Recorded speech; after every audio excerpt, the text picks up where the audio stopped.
নমস্কার বন্ধুরা, আমি রিমা। আমার চ্যানেলে আমি তোমাদেরকে আবারও স্বাগত জানাচ্ছি। আশা করছি তোমরা সকলেই সুস্থ আছো এবং ভালো আছো। আজ আমি একটি খুবই সুন্দর এবং সহজ একটি রেসিপি নিয়ে চলে এসেছি। আজকে আমি রান্না করেছি ঢ্যাঁড়স বা ভেন্ডি দিয়ে ডাল। এই রান্নাটা তোমরা এই গরমের সময় অবশ্যই করে দেখো, দেখবে ভাতের সঙ্গে খেতে খুব সুন্দর লাগে। তবে চলে এসো, রেসিপিটি এবার শুরু করা যাক। এই ঢ্যাঁড়স ডাল বানানোর জন্য এখানে আমি হাফ কাপ পরিমাণে মসুর ডাল নিয়েছি এবং মসুর ডাল আগে থেকেই আমি খুব ভালো করে ধুয়ে পরিষ্কার করে নিয়েছি।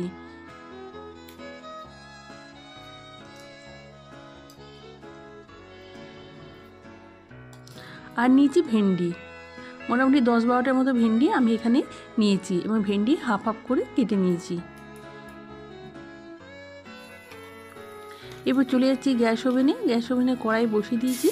প্রথমে কি করব, প্রথমে গ্যাসের কড়াইয়ে আমি কিছুটা পরিমাণ জল দিয়ে দিলাম। খুব বেশি পরিমাণ জল দেবো না, আমি ডালটা সেদ্ধ করব, তাই মিডিয়াম পরিমাণে আমি জল দিলাম, খুব বেশিও না খুব কমও না।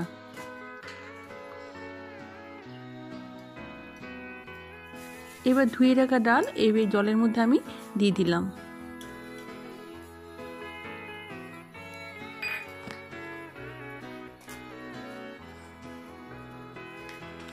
সামান্য পরিমাণে হলুদ দিয়ে দিলাম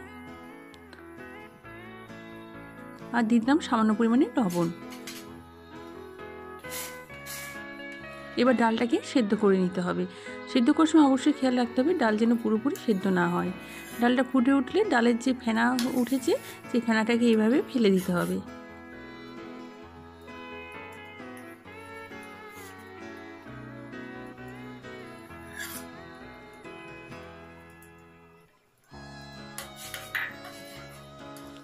এবার ডালটাকে সেদ্ধ করার জন্য আমি মোটামুটি যতটা টাইম লাগে সেই হিসাবে টাইম দিচ্ছি। খুব বেশি, প্রথমেই বললাম খুব বেশি সেদ্ধ করব না, হাফ সেদ্ধ করব।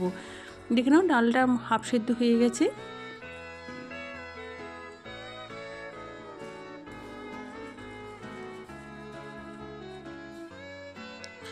এবার ডালটাকে আমি হাতা করে একটু চেপে চেপে দিচ্ছি।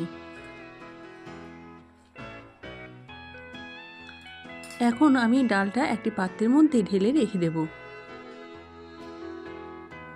গ্যাস ওভেন অফ করে দিলাম। এরপরে একটি পাত্রের মধ্যে ঢেলে রেখে দিচ্ছি। আবারও গ্যাস ওভেনে কড়াই বসিয়ে দিলাম এবং কড়াই গরম হয়ে গেছে এবং দিয়ে দিলাম পরিমাণ মতো সরষের তেল আর দিয়ে দিলাম 5 ফোড়ন।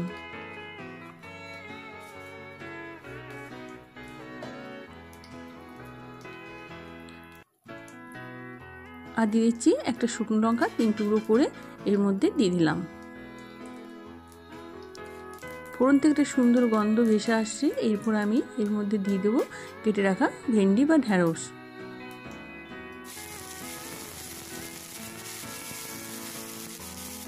ভেন্ডি দেওয়ার পর ভেন্ডিগুলোকে হালকা করে ভেজে নিতে হবে, খুব বেশি ভাজবো না, জাস্ট হালকা করে এটাকে আমি ভেজে নেব।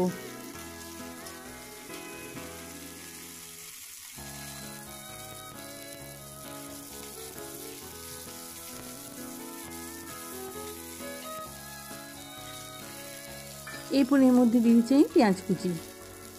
আমি রান্না করতে করতে এই সমস্ত উপকরণ বলে দিচ্ছি, আমি আলাদা করে আর উপকরণ বলছি না, রান্না করার সঙ্গে সঙ্গে আমি উপকরণগুলো তোমাদেরকে বলে দিচ্ছি। আর দিয়ে দিলাম থেঁতো করা রসুন, 3-4টে রসুন নিয়েছি, সেটাকে আমি থেঁতো করে নিয়েছি। তোমরা চাইলে রসুন বাটাও দিতে পারো, আমি রসুনটাকে থেঁতো করে নিয়েছি। এরপর কিছু মশলা অ্যাড করে দিচ্ছি। দিয়ে দিলাম সামান্য পরিমাণে জিরে গুঁড়ো, হাফ চা চামচেরও কম জিরে গুঁড়ো, সামান্য পরিমাণে লঙ্কা গুঁড়ো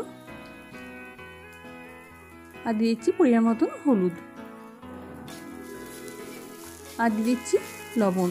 যেহেতু আমি ডাল সেদ্ধ করার সময় লবণ দিয়েছিলাম, তাই সেই পরিমাণটা মাথায় রেখে এই লবণটা দিতে হবে। এবার মশলাটাকে আমি সবজি শুদ্ধ মশলাটা আমি হালকা করে ভেজে নিচ্ছি। একটুখানি জল দিয়ে দিচ্ছি।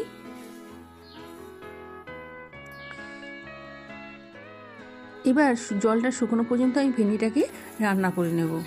এখানে দিয়ে দিলাম সামান্য পরিমাণে চিনি।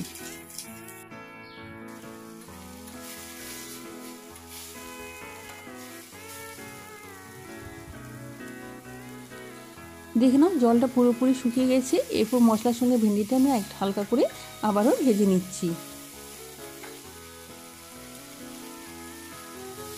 এরপর সেদ্ধ করে রাখা ডাল এর মধ্যে দিয়ে দিলাম। ডাল দেওয়ার পর মিনিট 5-7 এটাকে আমি রান্না হতে টাইম দেবো। যে ভেন্ডিটা হাফ সেদ্ধ হয়ে আছে এবং ডালটাও হাফ সেদ্ধ হয়ে আছে, মিনিট 5-7-এর মধ্যে দুটোই ভালোভাবে সেদ্ধ হয়ে যাবে।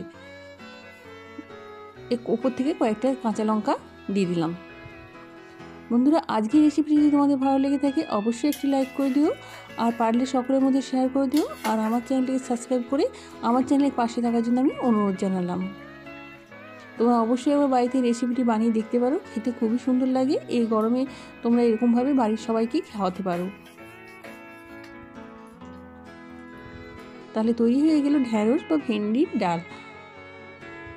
আজকের মতন আসি, সকলেই সুস্থ থেকো, ভালো থেকো, আনন্দ থেকো। আবারও চলে আসবো অন্য কোনো রেসিপি নিয়ে।